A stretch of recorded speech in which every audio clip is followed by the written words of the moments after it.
جاوید لطیف صاحب جلد آ رہا ہوں، ایجنڈے پہ آ رہا ہوں، ابھی لوگوں کو آ رہا ہوں ایجنڈے پہ ہی آ رہا ہوں اس کے بعد.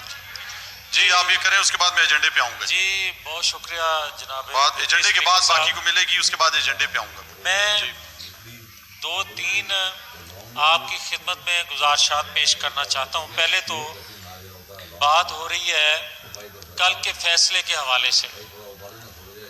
تو 2 سال سے جو ہم دیکھ رہے تھے اور جو پوری قوم کہہ رہی تھی کہ نیب جو ہے یہ احتساب کا نہیں انتقام کا ادارہ ہے، تو کل اعلیٰ عدلیہ نے جو ایک فیصلہ دیا اس میں ہمارے موقف کی تائید ہوئی.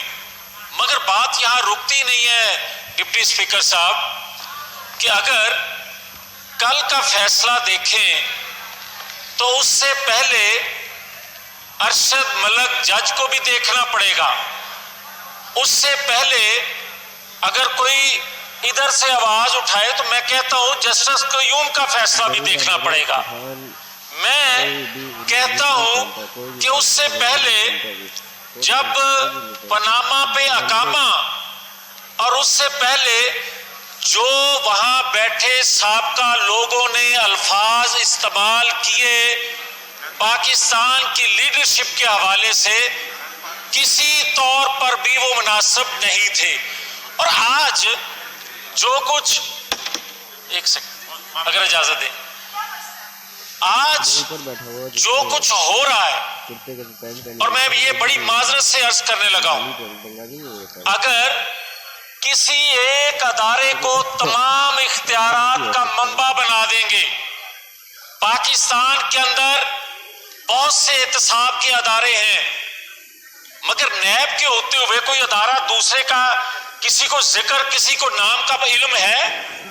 اسی طرح اگر آپ کسی ایک شخصیت کو اتنا پاورفل کر دیں گے کہ وہ کل کو جنرل یحییٰ بن جائے، تو پھر مجھے یہ بتائیں کہ کیسے نظام چلے گا. جنرل یحییٰ کا میں نے اس لیے ذکر کیا کہ جب جنرل یحییٰ آئے تو انہوں نے سب سے پہلے ایوب خان کی کابینہ کے لوگوں اور اس وقت کے بااثر لوگوں پر کرپشن کے مقدمات بنائے، اور پھر اس کے بعد جو انجام ہوا وہ سب کے سامنے. اور ان 2 سالوں میں بھی جو مماثلت ہے آج کے چیف ایگزیکٹو کے ساتھ وہ یہ ہے کہ آج بھی کرپشن کے جو مقدمات بنائے گئے اور جس طرح بنائے گئے اور جس طرح نیب کو استعمال کیا گیا اس کا جواب کل آ گیا. مگر ایک مماثلت اور ہے. جنرل یحییٰ نے جب ٹیک اوور کیا تو اس نے کہا کہ مجھے اتنا پاورفل کیا جائے کہ مشرقی پاکستان کی اسمبلی میں اکثریت کے کیے ہوئے فیصلے میرے ایک دستخط سے ختم ہو جائیں، اتنا قانونی مشیر مجھے پاورفل کریں. وہ مشرقی پاکستان کے سامنے کھڑا ہو گیا اور آج کے چیف ایگزیکٹو سندھ کے سامنے کھڑے ہو گئے. میں پیپلز پارٹی کی وکالت نہیں کر رہا، میں وہاں کی حکومت کی وکالت نہیں کر رہا، میں یہ کہہ رہا ہوں کہ اس طرح کے کام کرنے سے سابقہ ہسٹری سے انجام سیکھا جائے. میں یہ کہتا ہوں کہ کیا اگر جنرل یحییٰ نے اس اسمبلی کو بلڈنگ کو گالیاں دی تھی تو ہمارے چیف ایگزیکٹو نے، آج کے موجودہ چیف ایگزیکٹو نے اس اسمبلی کو گالیاں نہیں دی. اس کے باوجود بھی میں کہتا ہوں کہ پاکستان کی ہسٹری میں شاید اتنی کرپشن نہ ہوئی ہو. ٹھیک کہا پٹیل صاحب نے کہ ایک ڈاکو تھا وہ منصفانہ نیچے تقسیم کرتا تھا.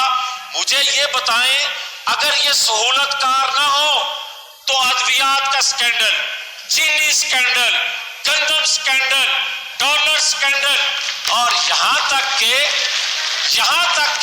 آج جو کچھ ہو رہا ہے یہ بغیر اس کی مرضی کے کوئی کھا سکتا ہے اور کھا کے ان کو باہر بھیج دیا جائے اور اس کے بعد بھی کہا جائے مجھے فرشتہ کہو؟ میں آخر میں 1 سیکنڈ کے لیے میں عرض کرتا ہوں، اگر لانے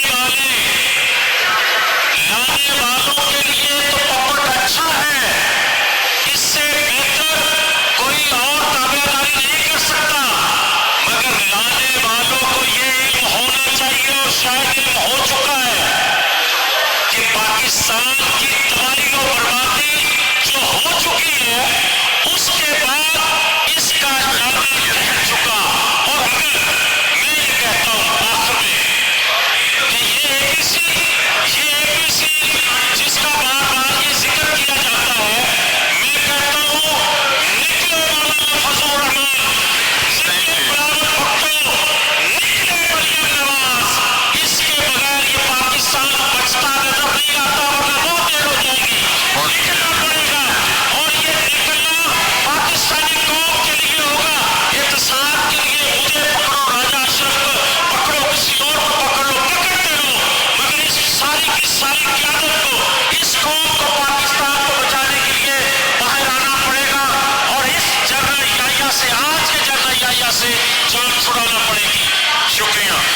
جی مراد سعید صاحب مختصراً